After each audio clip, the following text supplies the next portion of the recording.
Hello and welcome back to the YouTube channel.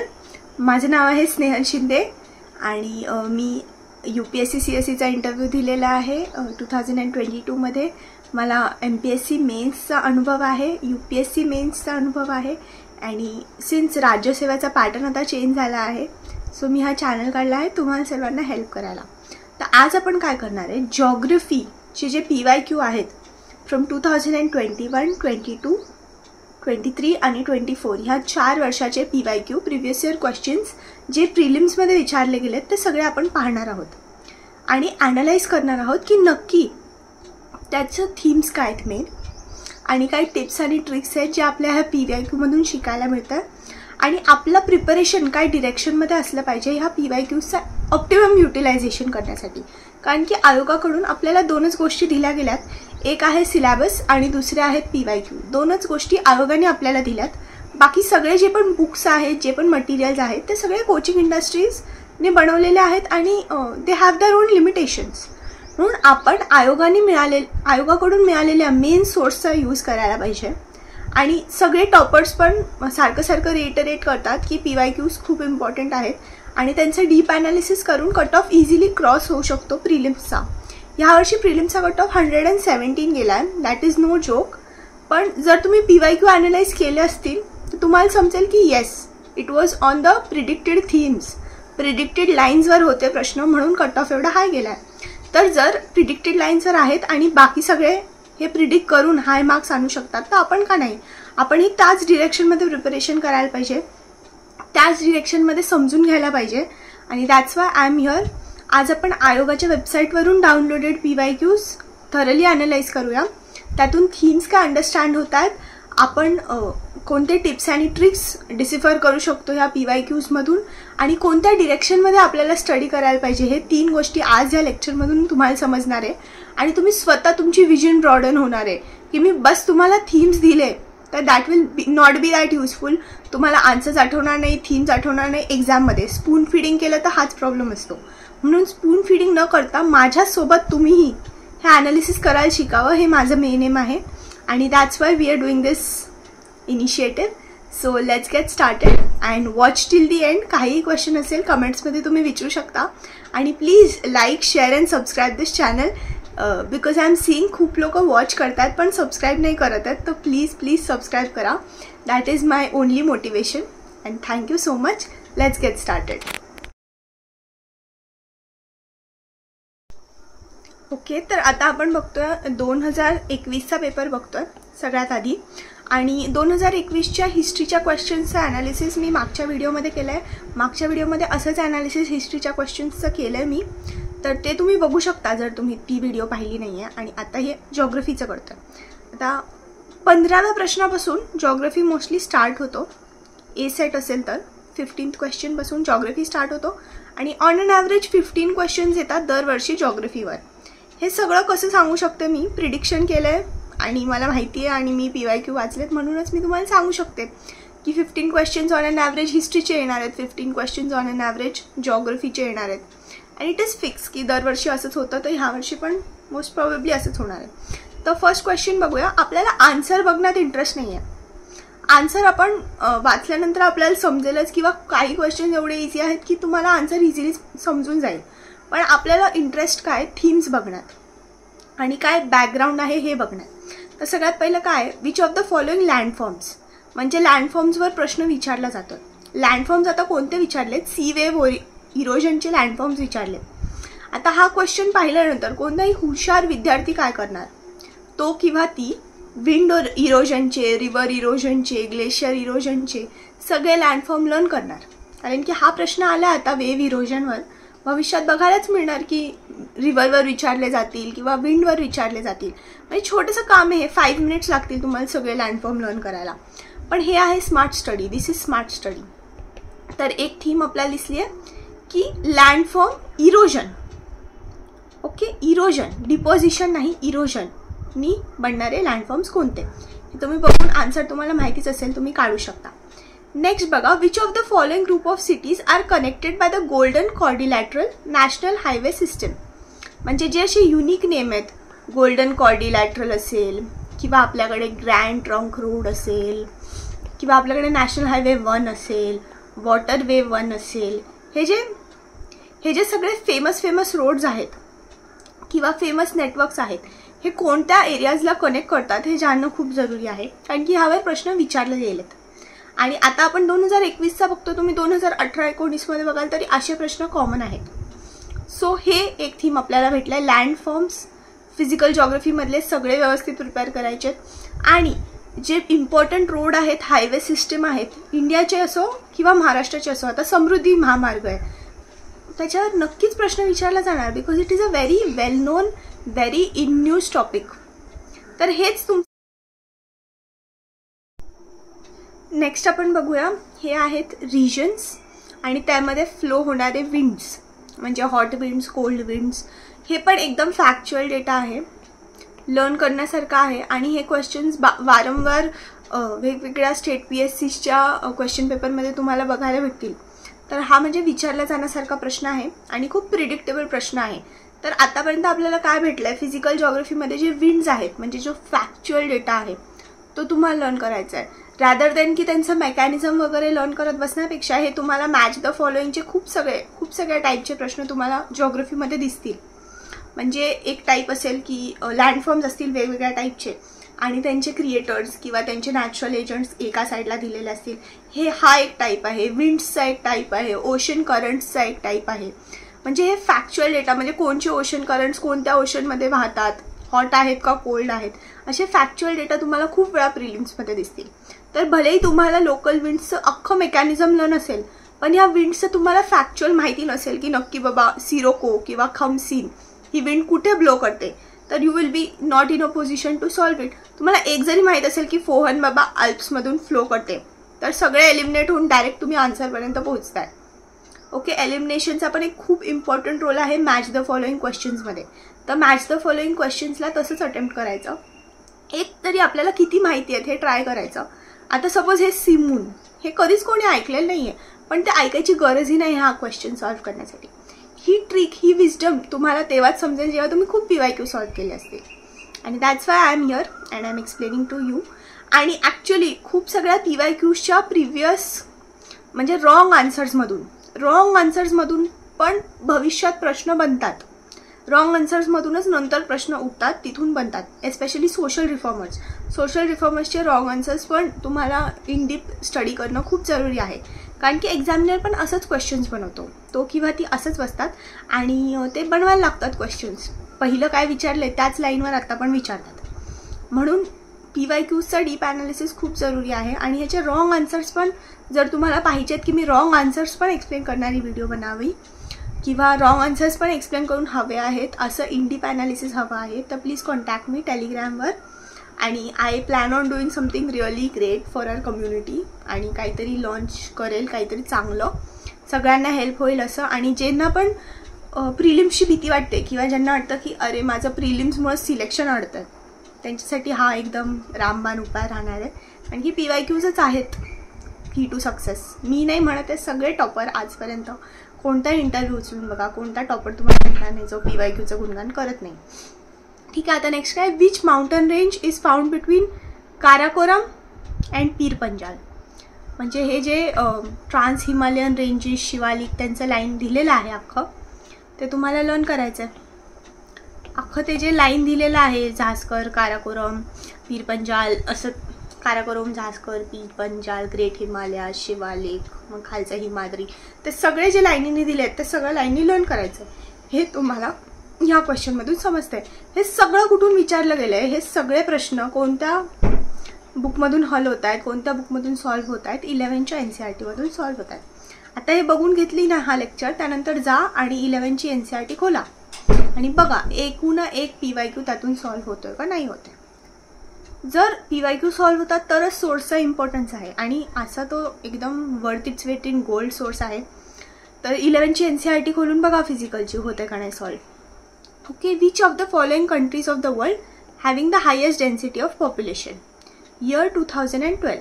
आता पॉप्युलेशनची density स्टेट्सची विचारणं, कंट्रीजची विचारणं, जिल्ह्यांची विचारणं, हे MPSCचं फेवरेट आहे. सेन्सस हा टॉपिक MPSCचा फेवरेट आहे. ह्यातून खूप प्रश्न वारंवार विचारले जातात. सेन्सस 2011 हा त्यांचा फेवरेट टॉपिक आहे आणि ह्याला जितकं तुम्ही चांगलं प्रिपेअर करणार ना तितके तुमचे 2 ते 3 मार्क सिक्युअर होणार, 2 ते 4 मार्क सिक्युअर होणार. तर हा पण सेन्ससचाच टॉपिक आहे आणि हे इम्पॉर्टंट टॉपिक्स तुम्ही PYQ ॲनालिसिसमधूनच पिकअप करू शकता. आता हे बघा, टाइप्स ऑफ प्लॅटू आणि एक्झाम्पल ऑफ प्लॅटू, लँडफॉर्म आणि त्यांचा type. So simple, so easy. जर एक पण तुम्हाला माहिती आहे तर तुम्ही इझिली ह्याला सॉल्व करू शकता. नेक्स्ट बघा, which of the following statements regarding mineral oil production. Nunmati oil refinery established with the help of Romania. Nunmati oil refinery located in Assam. Raw material is supplied to Koeli oil refinery from अलंकेश्वर. म्हणजे oil रिफायनरीजवरचा हा प्रश्न आहे आणि थोडासा of the theme आहे.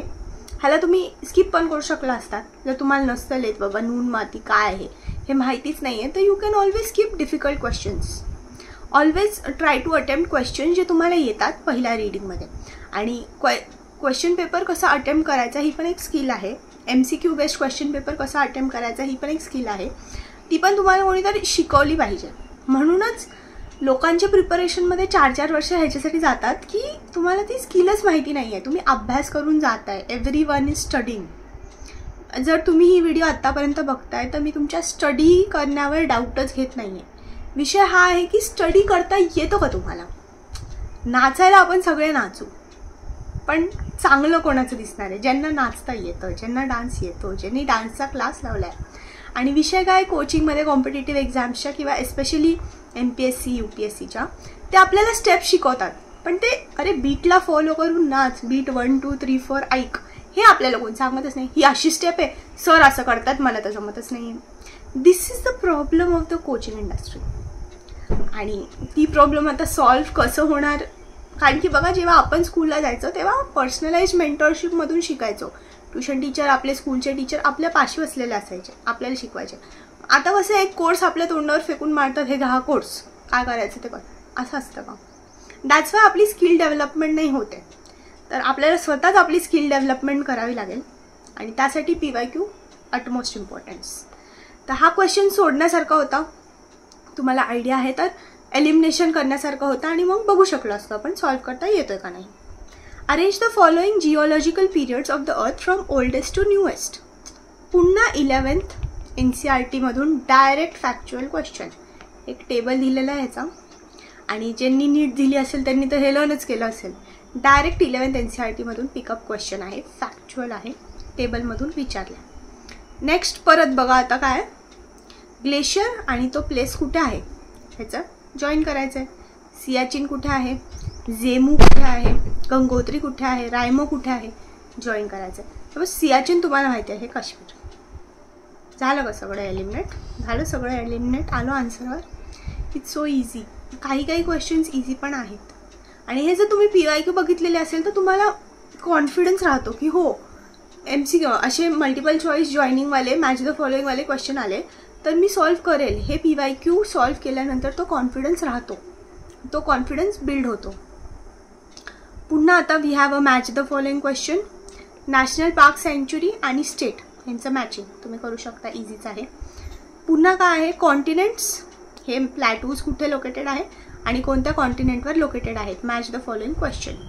आता परत census 2011चा question. Decreasing order of the following districts regarding density of population.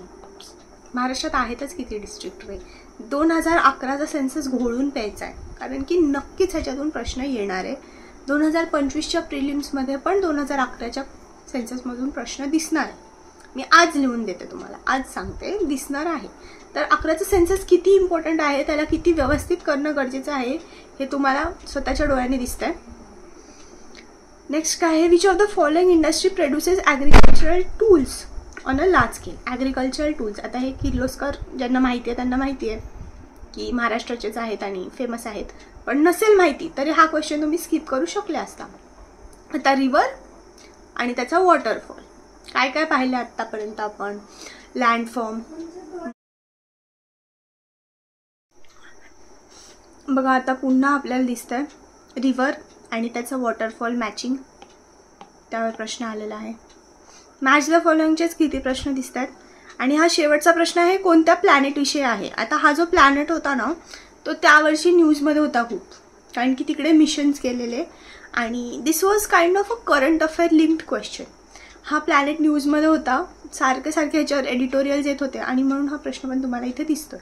So it's not like की एकदम आउट ऑफ द बॉक्स कोणत्याही प्लॅनेटचं प्रिपरेशन करायचं आहे. जेव्हा तुम्ही करंट अफेअर प्रिपेअर कराल तेव्हा तुम्हाला दिसेल की हा प्लॅनेट न्यूजमध्ये होता म्हणून हा प्रश्न विचारला. नंतर 30 नंतर 40पर्यंत तुम्हाला एन्व्हायरमेंटचे दिसतील, ते आपण नेक्स्ट व्हिडिओमध्ये किंवा दुसऱ्या कोणत्या तरी व्हिडिओमध्ये करूया.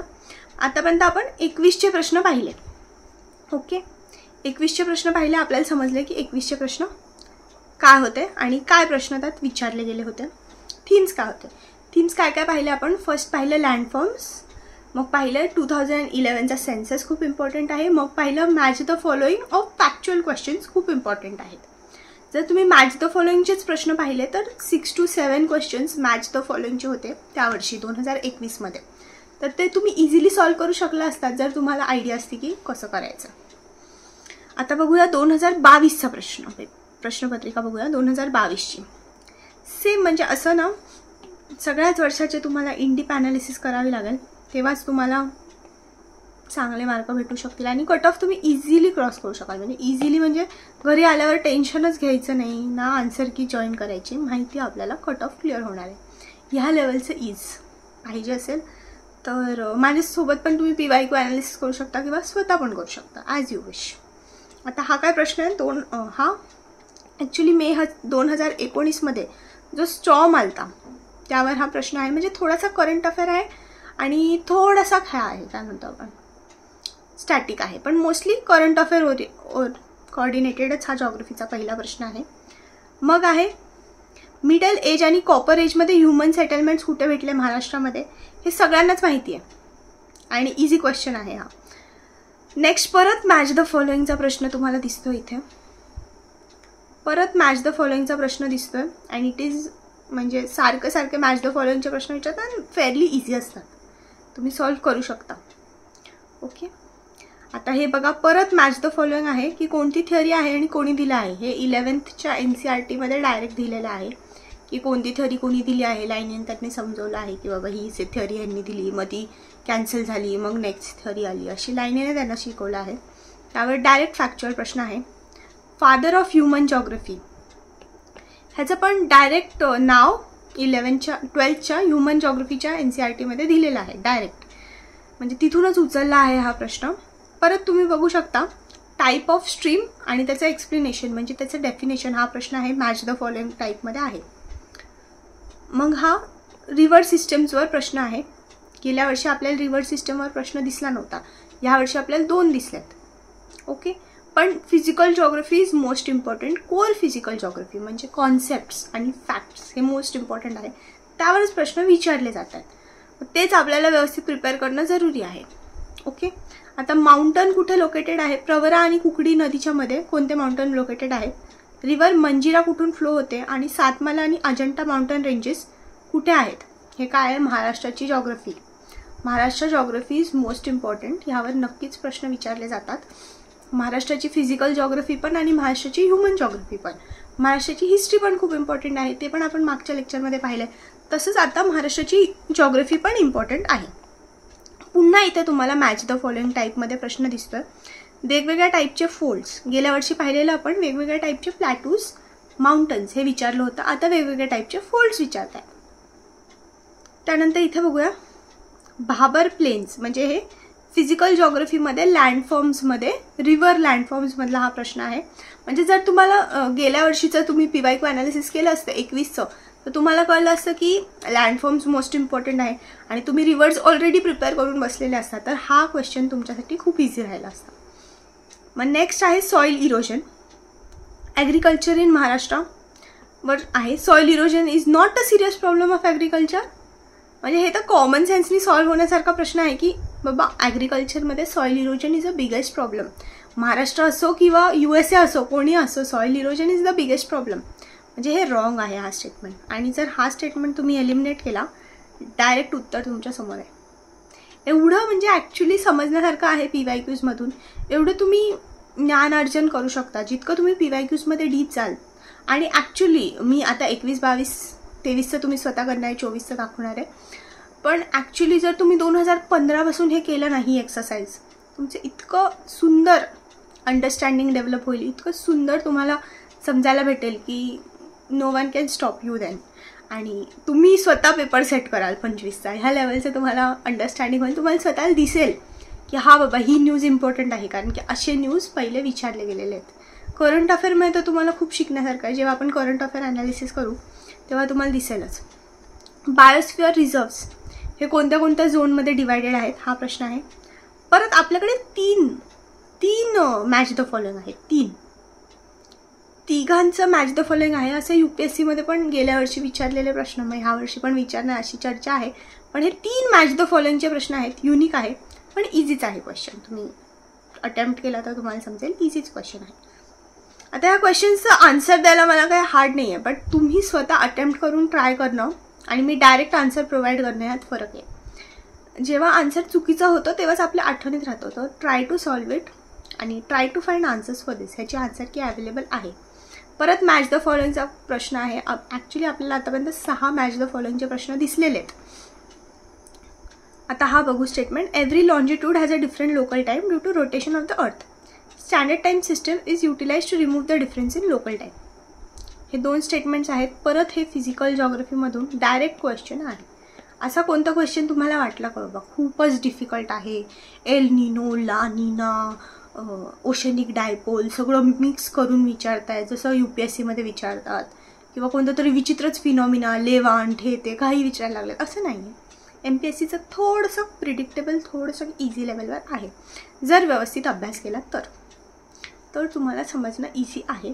आताच बघा 15वर हा जॉग्रफीचा पार्ट संपला. आता पुढे परत आपलं एन्व्हायरमेंटचे क्वेश्चन्स सुरू झालेत. एन्व्हायरमेंट आपण नंतरच्या व्हिडिओजमध्ये बघूया. पण बघताय 15 प्रश्न हिस्ट्रीचे येतात, 15 प्रश्न जॉग्रफीचे येतात. हे फिक्स आहे. जॉग्रफीचे येतात हे फिक्स आहे. ओव्हर द इयर्स हे चेंज झालेलं नाही आहे. आणि तुम्ही जेव्हा जॉग्रफी प्रिपेअर करता तेव्हा तुम्हाला एक श्युरिटी पाहिजे की हा 30 मार्कामधून 20 मार्क माझे फिक्स आहेत, मी ह्या लेवलचं प्रिपेअर केलं आहे. आणि ती कॉन्फिडन्स तुम्हाला तेव्हा येणार जेव्हा तुम्ही PYQs थॉरली केले असणार. तुम्हाला माहिती आहे मागच्या वर्षाचं मला येतं ते ह्या वर्षी पण मला येईलच. हे झालं 2022चे प्रश्न. आता 2023चा जो प्रश्नपत्रिका आहे ती तुम्ही स्वतः ॲनालाइज करायची आहे. कारण की स्पून फिडिंगमध्ये माझा विश्वास नाही आहे की डायरेक्ट मी सगळं स्पून फिडिंग करून दिलं तर तुम्ही अभ्यास करणार नाही असं मला वाटतं. म्हणून मी पूर्ण स्पून फिडिंग करून देत नाही. तुम्ही तुमच्या मनाने करू शकता. आता 2024चं बघूया. 2024चा पेपर बघूया.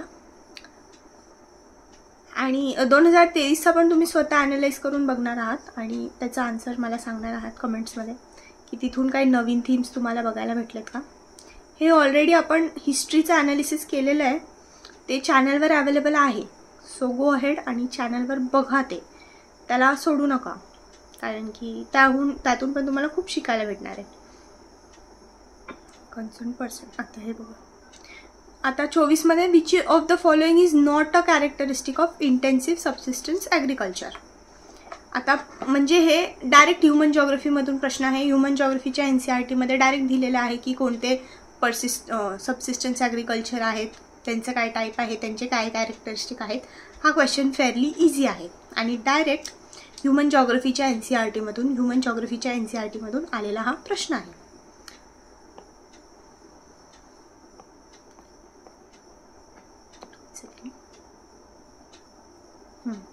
हा डायरेक्ट NCERTमधून आलेला प्रश्न आहे. पुढे बघूया. Which of the following is not a pattern of urban settlement. Direct NCERTमध्ये हे फॅक्च्युअल तुम्हाला डिटेल्स दिलेले आहेत. हा सगळा इन्फॉर्मेशन दिलेली आहे. NCERT यार किती पानाची आहे, 119 पानाची ते NCERT. त्यातूनच सगळे प्रश्न येत आहेत. तुम्ही कशाला प्रिलिमसाठी तर तुम्ही इकडे तिकडे हातपाय मारायची गरजच नाही आहे. आता बघितलं आणि ही व्हिडिओ बघून झाल्यावर NCERT खोला आणि बघा त्यातून प्रश्न आहेत का नाही आहेत, डायरेक्ट सॉल्व्ह होत आहेत का नाही आहेत, तर तुम्हाला समजेल की बाबा कोणता सोर्स चांगला आहे कोणता नाही. हे परत मॅच द फॉलोइंगचा प्रश्न आहे. कंट्री आणि नॅशनल पार्क. आता हा थोडासा विचित्र प्रश्न आहे. एखाद्याने वाचलं असेल खूप नीट लक्षात असेल तर असेल, नाही तर स्किप करण्यासारखा प्रश्न आहे. आता बघा, दरवर्षी 15 प्रश्न येतात, त्यातून 13 तर आपण सॉल्व्ह करतोच आहोत ना, आपल्याला माहितीच आहेत ना, आपण अटेम्प्ट करतोच आहोत ना. तर 2 क्वेश्चन सोडणं काय मोठं पाप नाही आहे, मोठा प्रॉब्लेम नाही आहे. जर तुम्हाला रिटर्न टू इन्व्हेस्टमेंट विचार करून काही प्रश्न सोडायचे पण, हे पण शिकलं पाहिजे. आणि जेव्हा एक्झाममध्ये पण असे प्रश्न दिसतील, तुम्ही PYQमध्ये पाहिलं असेल की हा बाबा असे प्रश्न येतात आउट ऑफ द बॉक्स, तर सोडायची पण हिंमत तुमची होईल. ते तेव्हाच होईल जेव्हा तुम्ही PYQचा ॲनालिसिस व्यवस्थित केला असेल आणि तुम्हाला कळेल, तुम्ही अभ्यास केला असेल, तेव्हाच तर कळेल ना सोडायचे प्रश्न कोणते आहेत आणि करायचे कोणते प्रश्न आहेत. नाही तर ज्यांनी अभ्यास नाही केला तर सगळेच सोडायचे प्रश्न झाले, मग तो कसं करणार. ओके, आता पुढं बघूया. सेडिमेंटरी रॉक्सवर हा क्वेश्चन आहे. आतापर्यंत हा पण 11th NCERTमधून डायरेक्ट प्रश्न आहे. आता बघताय 2024चा कट ऑफ का हाय गेला आहे, कारण की सगळेच NCERTमधून इझी प्रश्न विचारले, मग हाय जाणार ना कट ऑफ. आता वर्ष आणि मृत्यूदर, हे जर तुम्हाला एक क्लिअर आयडिया जरी असेल ना की मृत्यूदर कमी कमी होत गेला आहे इंडियाचा, तरी तुम्ही हा प्रश्न सॉल्व्ह करू शकता. लॉजिकने पण सॉल्व्ह होऊ शकतो आणि जर तुम्हाला अभ्यास केला असेल तर अभ्यासाने पण सॉल्व्ह होऊ शकतो. डिस्पर्स सेटलमेंट परत NCERTमध्ये डायरेक्ट ह्याचं इन्फॉर्मेशन दिलेलं आहे, डायरेक्ट सॉल्व्ह व्हायचा प्रश्न आहे. Which of the following is not a tributary of Sindhu. आता जर तुम्ही पाहिलेलं मागच्या वर्षी म्हणजे 22मध्ये झेलम आणि सतलजवर प्रश्न आलेला होता, म्हणजे तिकडचे ते सगळे रिव्हर सिस्टम प्रिपेअर करणं खूप इम्पॉर्टंट होतं. तर PYQ पाहिलं आहे, माहिती आहे बाबा रिव्हर सिस्टमवर प्रश्न येतोय, तर किती वेळ लागतोय तुम्हाला सगळे रिव्हर सिस्टम प्रिपेअर करायला. हा आयुष्याचं 1 वर्ष ह्या एक्झामला आपण देतोय, तर 2-3 तास देऊन सगळे रिव्हर सिस्टम नाही प्रिपेअर करू शकत आपण, व्यवस्थित नाही लर्न करू शकत सगळे ट्रिब्युटरीज. आणि भविष्यात आला पण आहे ना हा प्रश्न, म्हणजे तेच PYQ बघायचं काय काय इम्पॉर्टंट आहे आणि त्याच्यात एकदम खोलवर जायचं, एकदम डीप जायचं, एकदम समजून घ्यायचं सगळे डिटेल्स. ड्रेनेज पॅटर्न परत रिव्हर सिस्टमचा हा प्रश्न आहे. हा थोडासा डिफिकल्ट आहे पण तरी सॉल्व्ह होऊ शकतो. आता बघा, सेन्सस ऑफ 2011 सांगितलं का नाही, हे मोस्ट इम्पॉर्टंट आहे, दरवर्षी येतं. आता पण आलं, 2022मध्ये आलं, 21मध्ये आलं, 24मध्ये आलं, 23चा पेपर पाहिला तर 23मध्ये पण आलेलं असणार आहे आणि 25मध्ये पण येणार आहे. लिहून घ्या माझ्याकडून. So that is what is the importance of this analysis. तुम्हाला समजलं पाहिजे की 2011च्या सेन्ससचा इम्पॉर्टन्स किती आहे.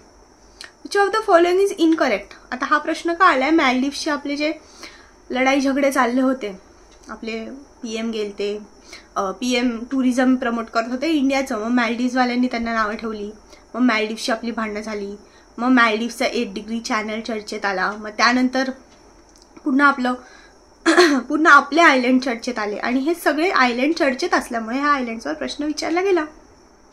म्हणजे पाहताय करंट अफेअर कसं लिंक करून एक्झामिनर विचारतात. असं नाही की डायरेक्ट करंट अफेअरचा प्रश्न विचारतात. एक तो सागर सायक्लॉनचा पाहिला तर डायरेक्ट करंट अफेअरचा प्रश्न होता, पण तसं करंट अफेअर आणि स्टॅटिक हे मिक्स करून प्रश्न विचारले जातात मोस्टली. तर हे बघूया, फिशरीज डेव्हलपमेंट प्रोग्राम ह्याच्यामध्ये कोणते कोणते पार्ट आहेत. हे जनरल नॉलेजची पण तुम्ही सॉल्व्ह करू शकला असतात किंवा हा सोडू पण शकलो असतो प्रश्न जर नव्हताच येतात. Longest river in United states. आता ह्याचा आन्सर मिसिसिपी आहे. का माहिती आहे, मिसिसिपी पण न्यूजमध्ये राहिली आहे. काहीतरी अग्रीमेंट आपण साईन केलं तर मिसिसिपी आणि इंडियानी काहीतरी रिव्हर अलाइनमेंट अग्रीमेंट काहीतरी न्यूजमध्ये राहिलं होतं, तेव्हा मिसिसिपीची खूप चर्चा झाली आणि ह्याच्यावर खूप सगळे एडिटोरियल्स तेव्हा आलेले होते आणि हे सगळ्या मेजर मॅगझिन्स ज्या पण आहेत त्यांनी कव्हर केलं होतं हे की मिसिसिपी सगळ्यात मोठी नदी आहे युनायटेड स्टेट्सची, आपली जशी गंगा आहे तशीच त्यांची मिसिसिपी आहे, हे सगळं सांगितलं होतं. परत 2011चा सेन्सस. 2 प्रश्न ह्या प्रश्नपत्रिकेत, आधीच्या प्रश्नपत्रिकेत 2 प्रश्न, त्याच्या आधीच्या 1. दिसते का किती इम्पॉर्टंट आहे, दिसते का. हे न करता आपण जातो परीक्षेत तेव्हा आपल्याकडे बघून एक्झामिनर हसत असतील की अरे हा एवढा मोठा इम्पॉर्टंट टॉपिक हा सोडून आला, ह्यानी केलं नाही आहे. आता हे coal is found in which of the following places in Chandrapur district. माहिती असेल तर असेल, नसेल तर नसेल, खूप स्ट्रेस घ्यायचा नाही. ॲक्च्युली तुम्हाला हे जे महाराष्ट्रात जे मिळणारे मिनरल्स आहेत आणि कुठे कुठे मिळतात, कोणत्या कोणत्या डिस्ट्रिक्टमध्ये मिळतात, माइन्सची नावं काय आहेत, ह्याला पण 2 तास देऊन तुम्ही प्रिपेअर करून घ्यायचं आहे, रिवाईज करून घ्यायचं आहे. खूप वेळा हा प्रश्न पण तुम्हाला मेन्समध्ये पण बघायला भेटला असेल आणि प्रिलिम्समध्ये पण आता विचारला आहे. पुढे बघायचं तर आता एन्व्हायरमेंटचे प्रश्न आहेत, ते बघूया आपण पुढच्या व्हिडिओत. आता पाहिलं सगळे जॉग्रफीचे प्रश्न. आता PYQ ॲनालिसिस डन आहे जॉग्रफीचं. 2023ची जी आहे प्रश्नपत्रिका ती तुम्ही स्वतः ॲनालाइज करणार आहात आणि त्याच्यामध्ये जर तुम्हाला वेगळे काही थीम्स बघायला भेटले तर प्लीज कमेंट्समध्ये तुम्ही सांगणार आहात, सगळ्यांना पण सांगणार आहात. Hold your self accountable. आणि PYQचं महत्त्व जितकं स्ट्रेस करावं तितकं कमी आहे आणि हे ॲनालिसिस असं तुम्हाला यूट्यूबवर कुठेच भेटणार नाही आहे. I can guarantee you. मी स्वतः शोधलं आहे पण नाही भेटलं म्हणून मी स्वतः करते. आणि ही तर पहिली पायरी आहे ॲनालिसिसची. आत दुसऱ्या पायरीवर तुम्ही सगळे उत्तरं लर्न करून तिसऱ्या पायरीवर तुम्हाला सगळे रॉंग ऑप्शन्स जे आहेत त्याच्याविषयी पण इन्फॉर्मेशन लर्न करायची आहे. तेव्हा कुठे तुमचं होलिस्टिक PYQ प्रिपरेशन होणार आहे. आता ॲनालिसिस इज फर्स्ट स्टेप. त्यानंतर आहे answer finding, tips and tricks, answer learning. त्याच्यानंतर आहे रॉंग ऑप्शन ॲनालिसिस, रॉंग ऑप्शनचे सगळे इन्फॉर्मेशन. आणि मग आहे होलिस्टिक प्रिडिक्शन. हे प्रिडिक्शन 2025च्या पेपरचं तुम्ही प्रिडिक्शनही करू शकता. तुम्ही हाय लेवल ॲनालिसिस केलं तर तुम्हाला प्रिडिक्शनही करणं शक्य आहे. म्हणजे तेव्हा होईल जेव्हा तुम्ही सारखं रोज 1-2 तास PYQला द्याल. 8 तास अभ्यास करता तर 1 तास PYQला द्या आणि इन-डेप्थ ॲनालिसिस करण्याचा प्रयत्न करा. तेव्हा तुम्हाला जास्त हेल्पफुल राहील. So thank you so much for your valuable time. आणि प्लीज लाईक करा, शेअर करा आणि मोस्ट इम्पॉर्टंटली सबस्क्राईब करा चॅनलला, कारण की असे व्हॅल्युएबल व्हिडिओज मी तुमच्यासाठी आणायचा फुल माझा प्रयत्न असतो. आणि thank you so much for support आत्तापर्यंत. पण तुमचं सबस्क्राईब करणं माझ्यासाठी मेन मोटिवेशन आहे. तर प्लीज सबस्क्राईब करा. Thank you so much.